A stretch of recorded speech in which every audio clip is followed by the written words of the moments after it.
This video is going to be a little different, and it comes from Brittany Wilson. I'm glad to see the ladies get involved. Kind of a good question. It brought back some memory. I'm just going to go off the top of my head, but she wanted to know. She wanted me to talk about, good shows. You know, not just that, but the food and drink and music and all that's involved. Which is something that back in the day, at least in a lot of different places, you know, uh, because you're there for so long, it's a big old convention or whatever. Even if it's 3 or 4 shows on the same card, it can run into hours. And most people, myself included, provided food and drink and all that stuff, sometimes music. But my first convention was a 4-match show. And I had tamales as a starter, and then I had barbecued tri-tip after that. All the shows went over an hour. Well, 3 of them went over an hour. I was on the card too, but I lost. That only went like 37 minutes. But it was a good show, a lot of people there. There's about 100 people. So I had food and drink for everybody, Good times, a lot of old heads. Benny E was there, Jesse and company. And I had, I wanted some good refs, so I asked Steve Hendricks and Vinny if they would ref the show, so they ref 2 each, I also had beer there, everybody behaved. I had a good time, family atmosphere, dog men, in the crowd from, most everybody was from California, up in the Bay Area, down south, Central Cal. And I think there's somebody from Nevada and somebody from Arizona there, just as spectators. And the first show was 2 males. The grandson of Wilkerson and Powell's Little Boots. Beat Benny's Alacran, a 2-time winner, reported 2-time winner. That went an hour 12. The second one was Cat and Company, his little Sammy dog. He eventually became a 2-time winner. I think this was his second show, I'm not sure, but he won in 40 minutes. I seen that one. He beat Lalo in 40 minutes. He got hit hard, man. Had a leaker coming out of his armpit. In this one, he was going into Jesse and Company. That first one with Alacran, that went an hour 12. This one against Jesse Company, and both Benny and Jesse had some of that old Freddie Jones stuff, with I think some Mason's hog blood in it. And Sammy was a Bolio bred dog, He showed those traits: smart, fast, good air, heart, fight rough sometimes too, Fight the head good and all that. But and that one went about went a little over an hour and 6, maybe hour and 3. Then the females were next. There was 2 males, 2 females, and I had trophy for best of show and best of opposite. For the life of me, I can't remember who got best in show, but it was one of the males.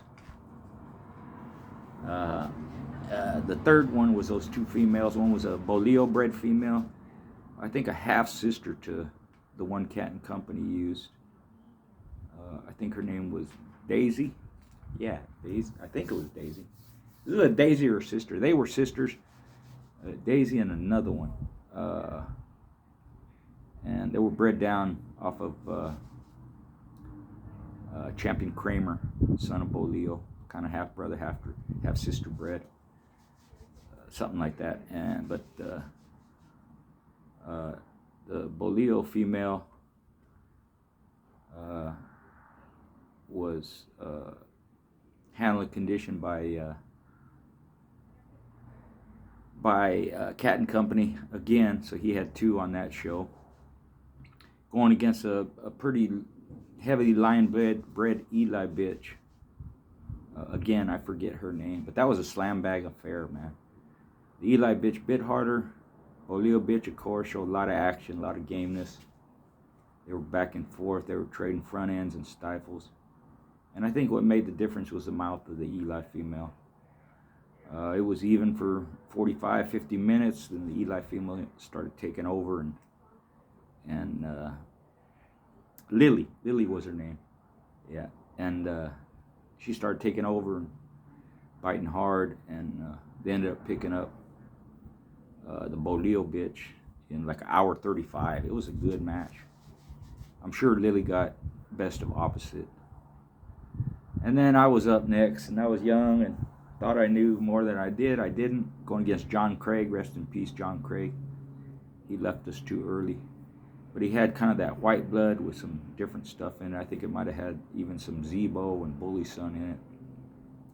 White blood. And I was winning for the first 30 minutes, man. Scratching hard, all that stuff that we were handled earlier. My bitch started running hot.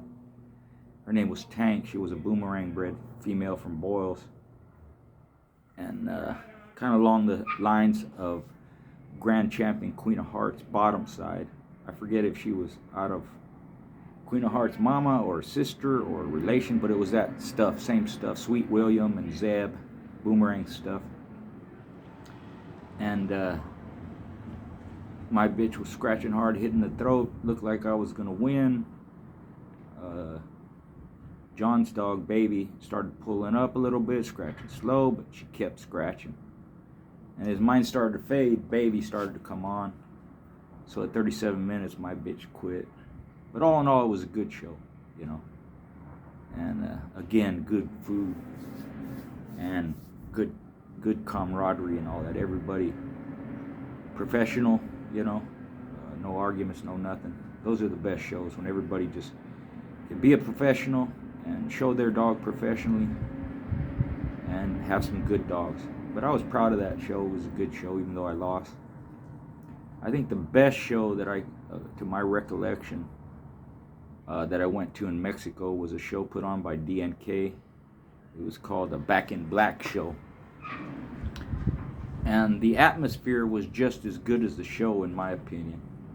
He had food, you know, tacos and all that stuff, drink. He had banners around the area, you know, and then graphics on the box wall and all that. He also had mariachis that play. Usually mariachis play for a couple of hours, you know, 1 or 2 hours or 3 hours, whatever you pay him for. But he had them do that. And then when they were done, he had a DJ set up. And so there was music all the way through the show. And I forget how many were on the card. 6 or 7, maybe 8 shows. And I don't remember all the dogs, but DNK showed up with a bitch named Haley. I think she was a daughter of Grand Champion Llantas. And what was cool about it is when it was time for him and Haley to come in, you know, he had the lights cut down, low, kind of dark, you know. And then he had a spotlight on them as he's walking in with his dog, you know. And as he's walking in,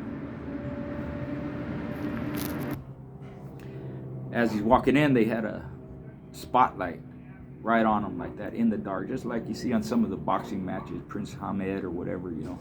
They come in, they have music. Well, the music they played was Back in Black, you know. Da-da-da, like that.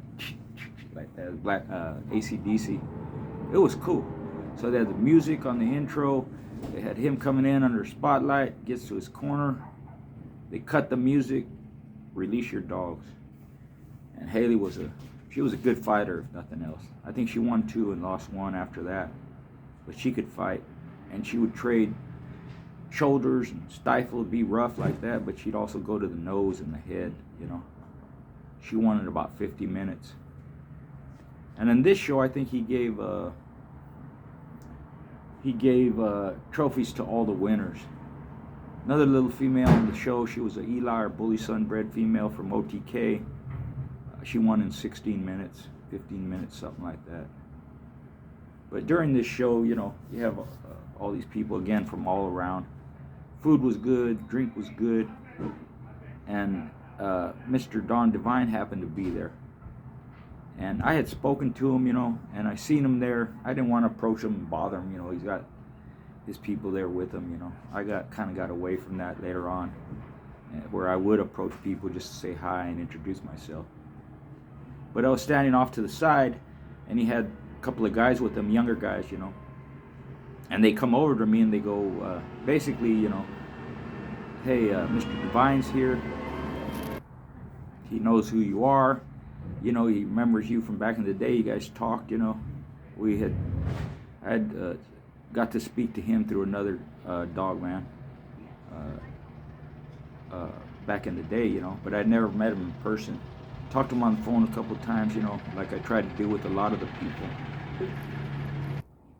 You make connections, you get their phone number, try and talk, just to talk dogs, get some information about the history of the dogs, I knew about, Cassius Clay from the Divines, and Patty, and Champion Bruce, and, Ace, and Little Ace, and all them, But they come up to me and said, hey, Mr. Divine wants to talk to you, And I was like, whoa, I felt honored, So I go over there, introduce myself. Nicest guy you want to meet, very talkative, and open, So we sat there, even during some of the matches, we were talking to each other more than we were watching the matches, because you see a lot of them, not that they weren't good, but, I wanted to make sure he had my attention, and I wanted, to hear everything he had to say. And he was telling me about Cassius Clay, how he was, he wasn't aggressive unless he was in the box, and very intelligent. Sometimes he would fool with his opponents, play with them and then go in to finish them off later, Talked about that famous match between Cassius Clay and Strider, it was a rough match, and Cassius Clay just had more and pulled it out at the end, or took over at the end and won in, it was like an hour and 40 or something. It went quite a distance, And he talked about little stripper bitch, I'm not sure if it's her or another bitch got best in show. And he talked about Emmy. I think it was Emmy that lost to Havana Boys champion Blondie. It was one of them females, Said Blondie was a great bitch and all that. But it was just a good time talking to him, That was the first time I met him, and we spent a good deal of time, He liked to party, if you will, and have good drinks and, good food and talk. He was a joker and had a good sense of humor and all that. And it's something that sticks in my memory, But the show was a good one, Back in Black. That's probably, thinking back on the past of all the shows I went to, that was probably my favorite one. Just because of the atmosphere, all the lights and cameras, action, and food and music and all that, So that was a great show. Another one that I fondly remember is this was up in Mexico again, Mexico City, and I wanted to mention there's another show that DNK put on. I don't think it was that one. I can't remember, but what I remember most is they had these big pieces of pork skin that they make chicharrones out of, and they had these big, almost like plow blades, or discs, that you use to plow the ground, big saucer type things, kind of like that, and fill it with oil, and they drop these big chicharrones and big pieces of pork skin in there, and they would puff up, big giant pieces like that, and then when they would break it up and chop it up and break it up, and separate it and make tacos out of it, man. That stuff was good. That sticks in my head too. So I don't think it was at the Back in Black show,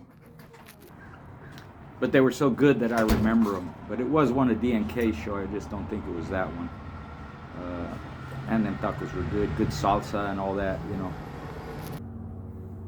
And that was those shows were held in Morelia, deep in Mexico. And I have to say this, Morelia is my favorite. No disrespect to anybody else, but Morelia is my favorite city to visit in Mexico. They have a lot of old buildings, there's cathedrals, stone cathedrals with the wrought iron that was put up by the Spaniards 500 years ago. They have the aqueduct that still runs around the perimeter of the city, you know, that was built by the Aztecs, you know, and the Olmecs and all that.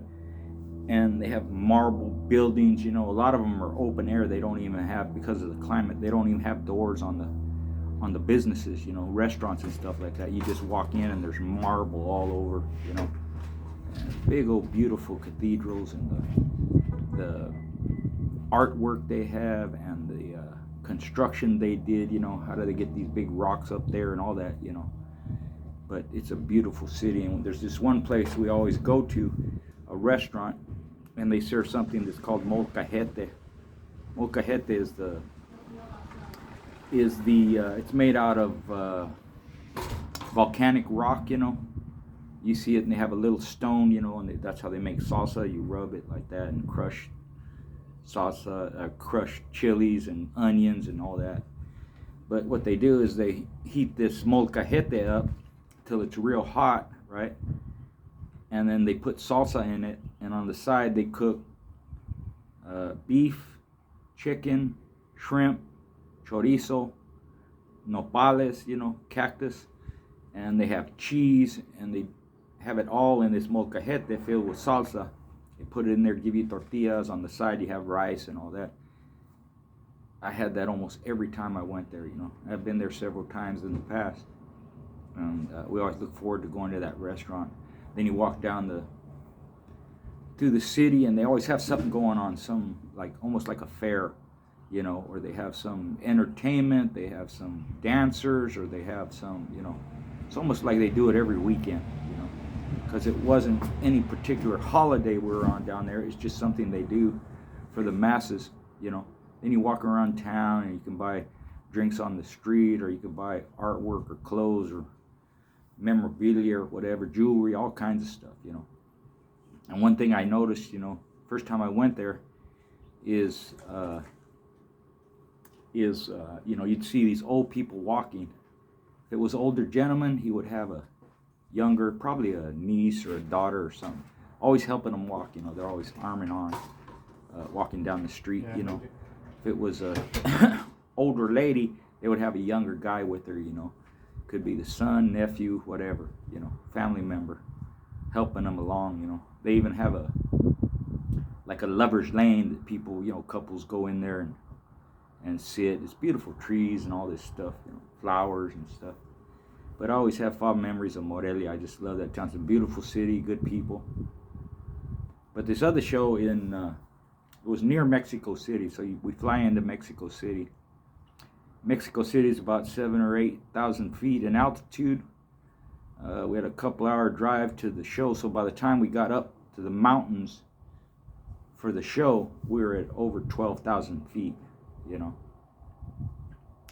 OTK dogs, there were three of them on the show. There was Khaleesi, Baja, and another female, little brindle female, which I don't remember her name, but she was that Santander blood. She was a little brindle bitch. And Compa handled her. She was a one-time winner. She had beat a champion her first time out. And in this one, her second time out, she's going into a grand champion. And there wasn't even no handling. She just butchered that female in 26 minutes, you know. Just wrecked her. Hard biter, a lot of action, you know. And the other female, Baja, was conditioned and handled by Mr. Gray, little low 30s, maybe 30 pounds, 31, 32, something like that. It was Baja's first time up. She didn't have a lot of experience in schooling, very short schooling period. And she was going into a champion. And Baja had speed, she had mouth, she was rough, fast. Of course, very little handling, you know. At one point, Mr. Gray just kind of went and sat down in the corner, let her do her thing, you know. But she beat that grand champion in 32 minutes. In that fight, what I noticed is there was a lot of exchange, you know, on the side, back and forth between different people, you know. Some betting on Baja, some betting on the champion bitch. Both of them were black. Baja was kind of a more terrier type, thinner type with the bad ears like some of my dogs have on them, you know. a lot of action, fast like that, you know. Khaleesi was a 2-time winner. She had 2 short wins, and I traveled to OTK's place to stay with them and then make the trip to Mexico, plane trip and all that. So it's about 1,500 miles, if not more. And the same with Mr. Graham Baja. It's about 1,500 mile trip, you know. And these guys, when they travel, they get there the day before the show, get them settled in, give them their last feed, and they generally travel at night. You know, it's better if you travel at night, long distance, in my opinion, because the dogs are settled down more and they're quiet. It's their time to rest, so most of the time they will rest. Anyways, we get there. Khaleesi's up for her 3rd, but when I went to OTK beforehand, a couple of days beforehand, to travel with him, you know, he had me prep, you know, Khaleesi her last day eating at home anyways, you know. So I fed her, gave her whatever he told me to give her, you know. But I checked her teeth, you know. I checked her body, this and that. You know, I always look over, check their gum, check their teeth. All her teeth were broken, you know. So when he comes home from work, before we leave, you know, I said, hey, man, all her teeth are broken. He goes, man, I knew you'd check. You know, I knew you would check. I said, you know, I'm going to check, you know. He goes, yeah, she grabbed the kennel, you know, she grabbed the kennel hang on and broke all her teeth off. Because she had 2 short wins. I don't think they went 30 minutes, either of them. But in this one, Khaleesi was a smaller dog, a little bit smaller dog, but she was faster, a lot of energy. The other bitch was a red bitch. I don't know how she was bred. I don't even remember the handlers, you know. And she was bigger, you know. But they go at it. And the other bitch has a little bit of a lead, but Khaleesi is keeping it close with her speed and wrestling ability, you know. And her hold, she would shake out her hold. They were going back and forth. 30 minutes go by, an hour goes by, they're still doing their thing, hour and a half, you know. They start to slow down. And Khaleesi, little by little, starts to take over with all her broken teeth, you know. At one point, she's laid out. A turn was called on the red bitch, but Khaleesi's in hold on her foot or on her wrist. She's not letting go. The other bitch sits down, licks her a couple of times, you know, she's losing interest. So they make a couple of scratches, and at a crucial point, OTK needed to get his scratch out of the way because the other bitch was fading. This is after the 2-hour mark, you know. So the dogs start going at it again. Khaleesi gets up and they start swapping it out again, and they come out of hold for a second. And if you ever need to handle a dog at a certain point, certain time where it's to your advantage and you've got to get it done, that was the time it needed to be done. And it was a beautiful handle. They were kind of balled up, come out. He snatched her up, went to the corner, and it's the red dog's turn to go. They cut her loose. She walks over a few steps, goes to the side like we see some of them do in the past, kind of walks along the wall a little bit, takes the count. Khaleesi makes champion in 2 hours and 17 minutes. That was a good show, man. We got there with plenty of time, and when we got there, it's beautiful. There's trees all around, and we're in a contained area, you know. There's bathrooms, and there's it's almost like a carnival atmosphere. There's booths, you know. There's booths for food. They had good food, different kinds of food, tostada, tacos. They had snacks and all this stuff. They had that another booth for drinks. They had another area you could buy t-shirts and stuff like that. Beautiful setting, you know. They had 2 bathrooms, you know, and it was great. Those dogs, all of them traveled at least 1,500 miles, and to get there the day before the show and show up and win quick in 26 and 32 minutes, and then go the distance like that, 2 hours and 17 minutes, without having that temperature change, that weather change, or that altitude affects them, showed me what good conditioning and people that know how to travel, what the outcomes could be. You know, that impressed me as much as the shows and the food and all that stuff did. You know, if you know what you're doing, you can do it. You know, and I've said this before. It doesn't even come from any of them. It's just my observation. Is that when there's a change in temperature, a change in altitude, a change in air, thinner or heavier, or cold, hot, whatever. If you get there at the last minute with your dog and you keep them quiet and put up and don't mess with them too much, they're not there long enough for those differences to have an effect. Whereas if you got there 3 or 4 days earlier or a week earlier, that altitude could affect them because you're going to take them outside. And what these guys do, they put them up and they're up. They're inside the room and either have the heater on or the air conditioning on, whatever it is, you know. They're not exposed to that thin air for long periods of time. Only when they take them out to empty a little bit, piss or whatever. And you're only going to do that maybe once or twice before they're ready for the show. And then when it's showtime, they bring them out, piss and empty out, and they're good to go. So that change did not affect them. That goes against a lot of what people say. You need to get there real earlier, 2-3 days ahead, and this and that. They don't do that. They didn't do that at the time. You know, that's not what I observed, and that's what I deduced from it. They're not there long enough for those differences to affect the dog. So it's the same as if they're fighting at home. And it was proven in, like I said, short matches, long matches. Conditioning was there. And I said this when Baja was going, said it in my mind after about 5 minutes, you know. Because when I saw her, you know, I go, man, this bitch is in shape, you know. Mr. Gray knows what he's doing.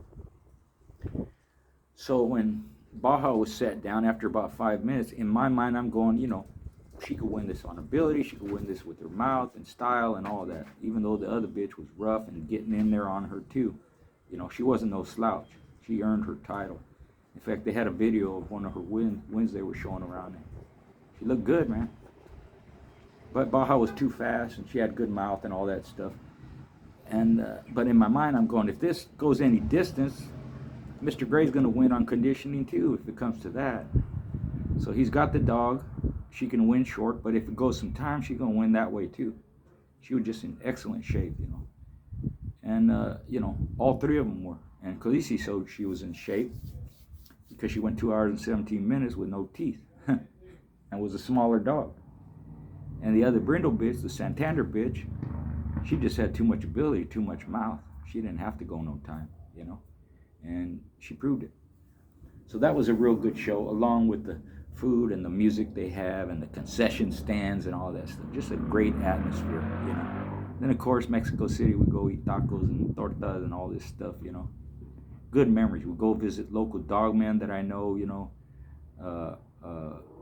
or that I've met, you know. I don't really know them. I've met them before and go visit them, you know. They're always hospitable. They'll have food ready for you, or they'll take you out to dinner, you know, show you their dogs, talk dogs, you know. Get to meet their family. Some of them have kids and they have fish tanks and, you know, different things that they're involved in, you know. Talk about their business, what they do for a living, you know, and their wives are always cordial and just good people, man. So that was another great show I went to. You know, I've been to shows in Baja, all over Mexico, even in Oaxaca and, you know, Toluca and all through Baja, you know. Great shows there, you know. I think it was a show put on by SM back in the day. Good people, man. And on that show was a dog I've talked about before, Champion Chamuco. He was a 2-time winner, both of them under 30 minutes, I think. And he was going out for his third. And he was just a devastating dog, man. From the first time he was cut loose, wherever he put his mouth, he opened the dog up. And it was an OTK dog. He just got butchered, you know. And Chamuco, of course, OTK had some of my blood in him, you know. Chamuco had a little bit too, because in his past was a little bitch that I sent to Rancherita Kennels, and named Bugsy. They bred her to Little Gator. Got some good dogs, got Champion Cyclone and Burrito and Ninja and Little Bugsy and stuff. So he was down from Little Bugsy. and bred to Bean, which is a red boy dog, you know. So, but good looking dog, big ass teeth, butch, poke hole, all this stuff. Wherever he hit, muzzle is, you know, shoulder, stifle, all this stuff. Devastating. I think on that same card was Maldito's Jake. Good, solid dog, you know, champion Jake, as a matter of fact. Rough and tough. Goes in there, you know, went in there and did his thing, you know. Good win for him. And it was either on that card or another one, because I went to several in Baja. There's a dog named Shaky. It's kind of a, what do you call Bolillo, maybe Mayday stuff, you know, the Bolillo stuff coming down from Champion Hammer, you know, and that blood, you know. And then I think he was crossed, right? But he was a 2 or 3 or 4-time winner, I forget. On this show he lost, but he lost game, man. One of the gamest dogs, you know, of memory. Because even though he was getting beat, he never quit, and he never thought he was getting beat. And he would run his scratch. It got towards the end where he was so beat up and tired and fatigued that he would miss the dog on his scratch and bang into the side, you know, and hit his head and still go at it. That one went well over an hour. It picked Shaky up, and he survived, you know. But just a game dog, you know, well-bred dog. But things like that, you remember, man, look at the gameness of that dog. Because he would keep trying to do his best. His opponent was too talented, in great condition, and he wasn't quitting either, you know, because it wasn't like Shaky was behind from the beginning. No, they were even for quite a while, going back and forth like that. And the other one started to dominate. Shaky started to fade. The scratching started. I forget who turned first, but the scratching started. The other dog made good scratches. Shaky made good scratches, and then fatigue. He started getting tired, and he would just go over as fast as he could and bam, hit the side like that. And just showed a lot of heart, man. And that's the one thing them Bolillo dogs or Bolillo crosses, whatever it is, are known for, is their heart, you know. I'm going to do another thing on Bolillo crosses, another video. Hopefully people enjoy it. Just stuff I had, stuff I observed, stuff I went into, stuff I seen, you know. But that was a good show. And Baja had a lot of good shows, you know. If you think about it, that's where Angel came from, Black Angel. There's a lot of the Little Gator and Chinaman stuff, and, you know, even some Midnight Cowboy blood, some old Carver stuff, and you know, Negritas from there, and, you know, Champion Lucky Way and all that stuff, you know. Good dogs, man, solid dogs. Very, you know, them guys going back to Cesar Bon and Mapulas and a lot of them older dogmen from the Baja area were very experienced dogmen, you know, Eddie Vasquez and like I said, Cesar Bon. You know, Cesar Bon had some of that old from Eddie Roden, you know, some of that old Ed Crenshaw stuff, you know, Freddie Jones stuff, and then even some of the offspring of Grand Champion Angus, you know, was down there in Baja. They won. Barrio Boys and different people, even people from the States used to go down there, you know. I think Champion Little Boots fought down there, and you know, Soros fought down there, and a lot of people throughout the history of the breed, but there are a lot of experienced dogmen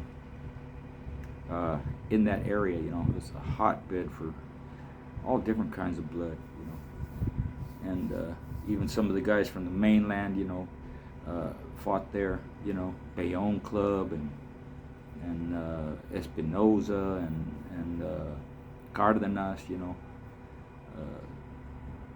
dogs, just a rich history, you know. But that was a good show, you know. Both dogs, the winner and the loser on that show, had some of my blood in it, you know, so I couldn't be half mad at either one for losing, or the one for losing or the one for winning, you know. And then I saw Chamuco's 4th match, and for me, he didn't, you know, he wasn't in the same condition. He was a little bit off. His hair was a little bit raspy, you know. And his opponent was real fast, real quick, head and muzzle dog, you know, little brindle and white dog. I forget how he's bred, but he was fast, and Chamuco couldn't get to him, and he kept trying and kept trying. He would even miss holds and fall down, spin around, roll around, and get up and shoot and miss and miss and miss. This dog just kept him out and was doing damage to his muzzle and his ears, and just real quick, you know. But Chamuco wouldn't give up. He kept trying, just showing heart, you know. Finally, somewhere close to the hour mark, he finally got to the dog, you know. And he hit him in the stifle, and the dog's ears went up, you know, perked up, and his eyes got real wide, you know. And I go, oh, this might mean something. They kept at it, scratching started, and the little brindle ended up quitting, and Chamuco won. I think it was hour 17 or hour 20, something like that, you know. But again, they have good food. They always cater good food, you know. They'll bring caterers in. It's not like when we do it or did it, you know. I would do the cooking, you know. I would do the barbecuing, or Angie would make the rice, and I'd make the beans and, you know, salad, whatever it was. We did it in-house, you know. And I'm sure in Mexico a lot of them do that, but most of the shows I went to, they were catered, so they bring someone else in, and they would make their money, you know, selling their tacos and drinks and all that stuff. And it's just a great atmosphere, you know. So they did that a lot, you know. It's not illegal down there. It wasn't at the time. And they could do all that. You could bring mariachis. You could bring a DJ. You could bring whatever, you know. Not, you know, not, they don't tolerate drugs or guns or anything like that, but other stuff, you know. They bring in other people. And but they're always catered, always good food, you know. They know who the best caterers are and the best cooks and all that stuff, you know. They know who those people are, so they hire them, and those people are willing to go out there. They bring their little catering truck, or they bring their little, you know, their barbecue, and they bring the oil and the food, and just, you know, sometimes you have ceviche, you know, as the starters. You can get, you know, that one in Mexico City, you can get all kinds of stuff, you know. They have, like I said, snacks and stuff like that, you know, where they open a bag of whatever, you know, and they add salsa and cheese, you know. They have the corn with the salsa and cheese on it too, and the mayo and all that, you know, the Mexican corn, they call it. It's in a cup. You can get in a cup, or just the corn on the cob itself, you know.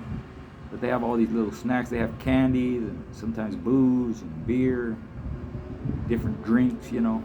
Mexico has all kinds of different beverages that they serve, real juice and healthy stuff and soda and all kinds of stuff, you know. But I always have fond memories of Baja and Mexico City and Morelia, like I said, you know. And even in other parts of the country, the United States, you know, that kind of atmosphere like that reminded me one time when we went to Vegas, show put on by Tony, you know, an ADBA show, you know. And he had a whole hog, you know. He hired someone, they had a whole hog, they had buffalo wings, you know, or chicken wings, deep fried and stuff like that, you know. And it's always that kind of atmosphere. There's a lot of people that go, but, you know, one thing I remember is the food all the time, you know. And you have snacks and all that, but that was a good show, a confirmation show in Vegas. And they had good food, like I said, whole hog and all that. And I even catered a ADBA confirmation show one time in Southern California, you know. So I had I barbecued. It was 2 days, so I cooked both days, me and Angie by ourselves, you know.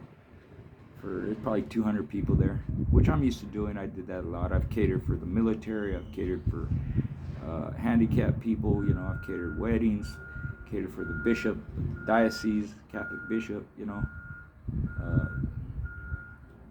Like I said, weddings and quinceañeras, all kinds of stuff. Up to 200 people we can do. Just me and her by ourselves. But this ADBA show, I made tri-tip and beans and potato salad and all this stuff. People still tell me about it. Man, that food was good, Richard. And you know, they sometimes they remember the food more than the show. Not that the show wasn't good. It was a good show. They had a lot of dogs, a bunch of them, and a lot of well put up dogs, conditioned dogs, worthy of the wins, you know. That's the way it kind of got later on. People were more intent on and cognizant of bringing their dogs in good shape, down in weight. Some people fudge, they just starve their dog and make them look skinny. And I can tell the difference when I'm judging. But a lot of these dogs were in good shape, just conditioned properly, looked good, deserved their wins. But like I said, we barbecued for 2 days. In fact, I ran out of food and we had to go to the market and get more food. I only charged $5 a plate just so people could afford it. Some people were, they would tell me, hey, can I just have the meat? Just give me a plate on the meat. You can charge me more, so I charged them $10. They didn't want no salad, they didn't want no beans, they just wanted the barbecue meat. So we did that. OTK helped me, it helped us a little bit, he cut up the meat for us and like that. It was good, So a lot of times, the atmosphere, the music, the people, the camaraderie, the dog talk, and the food, especially, you remember that as much as you do the show, which that's part of that atmosphere. I've even been to Louisiana where they had a whole hog too, and they have beans and salad and all that stuff, and same in Michigan, North Carolina, I judged the show for T.L. Williams in North Carolina. Stoney was the host, and man, they had good food. They had hot wings and meat and salad and all, same kind of thing, but just good atmosphere, good food, good dogs, Stoney had his dogs in good shape. Other people did too. I think I gave the best in show at that one to it was either a son or the descendant of grand champion, what's that dog's name? Very famous dog, and it's just like me to forget his name, but he's a dog that was bought at the swap meet, and he got along with other dogs when he wasn't in the box, and a 5-time winner. I don't know how I forgot his name, but you guys know who I'm talking about. I just put it in the comments. But he was either a son or a descendant of that grand champion. And the dog was beautiful, well put up. Mary had him in good shape. He deserved his best in show, so it's things like that you remember. But I remember, Stoney, we stayed at his house and they cooked for us and people met, there and talked. But, I've been to a lot of different shows with a lot of the old time Mexican people, older dog guys, and even some from here and some from Europe come down, in South America come up, to go to these shows, be a part of it or visit, so there's so many, a lot of them, because of my memory, I forget their name, but if somebody, say their name, Espinoza and Team Morphine, Tacho Morphine, Morphine's son, I've been to shows with him and Ledesma and even Danny Burton, been to shows down there where we've been there together, and Mr. Gray, of course, and Tata Don Morlock. We judged a show, a confirmation show, together deep in Mexico, He always had good dogs, some of the T-Bud stuff, and some of the, a lot of different people from all over, youngsters, old-time dogmen, and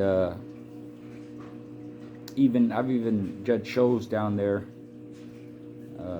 with my good buddy Fernando, in conjunction with the Mexican fanciers, where they cover a whole, seemed like a whole fairgrounds, dozens of concession stands and memorabilia, and I've judged all breed shows, I judged the pit bull dogs, and they have other judges for the shepherds and all them other breeds, little Jack Terriers.